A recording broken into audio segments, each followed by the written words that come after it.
September is National Cholesterol Education Month. As good a time as any to educate yourself about the dangers of high cholesterol. Yeah, that's right. Here with some tips for your long-term health, Dr. Akinniran Abisogun, a cardiologist with SouthCoast Health. Good morning. Good morning. How are you? Good morning. How'd you do on the name? She did great. Good job, right? Wonderful. Way to go. Wonderful. I tried. Well, thank you for having me. Yeah, thanks for And welcome being to here. Savannah. I understand you got here recently. That's right. That's right. I just started here. Started in August. Wonderful. Very cool. So cholesterol, sometimes this can be a confusing topic because I don't think people really understand just quite what it is. So cholesterol, it's a fatty-like substance that your body produces, mostly in the liver. So cholesterol is one of those cornerstone types of substances. So it's important for the production of hormones like testosterone and estrogen. It's important for the cell walls, and cell walls are located throughout our body, in our brain, in our heart, and our skin. It creates healthy cell walls. And it's also important for our digesting our food. So it's actually in bile acids to help digest our foods. So that's the good. The bad is cholesterol, when there's too much of it, especially LDL cholesterol, it could enter the cells, and it can enter, the blood vessels and create blockages. And those blockages can become bigger and bigger until they actually hinder blood flow. And then you can have chest pain if it's in your heart. You can have a stroke. You can have even a heart attack. And that's the cholesterol that we have to pay attention to, pretty much at any age, but as you grow a little older, especially. Absolutely, absolutely.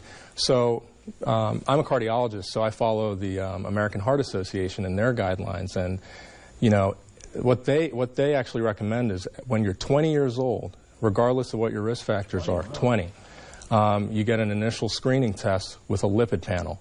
And then we see what the good cholesterol is, the bad cholesterol or LDL cholesterol. And with your doctor, you decide where to go from there. And then you get screened every 4 to 6 years, and then you sort of see where it goes. Now, if you have certain risk factors like diabetes, hypertension, if you smoke, you may need more frequent screening. Or if you actually have had an event, you may need even more frequent and aggressive screening. I feel like having bad cholesterol, oftentimes people don't realize that it's an issue until it's a big issue. That's right, that's right. So what we want to do as doctors is prevent it from becoming a big issue. And the way we do that is prevention. So diet and exercise is the cornerstone. So we got to avoid cholesterols in a lot of animal fats. So animal fats, I know we're in Savannah, we have great seafood. But shellfish, unfortunately, have a lot of cholesterol in them too, so we try to avoid those. And then increase our intake of plant-based things like fruits, vegetables, and also oily fish with omega-3 fatty acids like salmon, mackerel, tuna.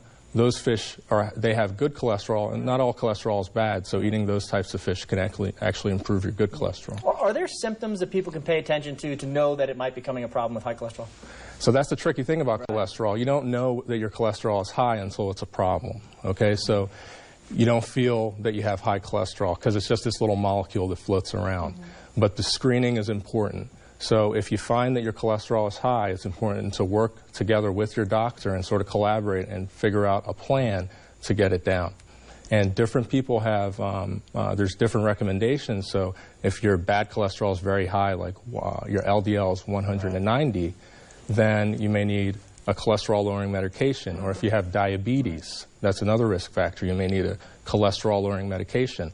Or if you have a high risk for developing a heart attack or a stroke or blockages in your legs over time, there's calculations that we can do for that. If that risk is over 7.5% in 10 years, then you may need a cholesterol-lowering medication. And it's amazing that you have to start paying attention when you hit 20. That's younger than I thought. But, Doctor, thank you so much for being here. Thanks to SouthCoast also. Thank you. Thanks.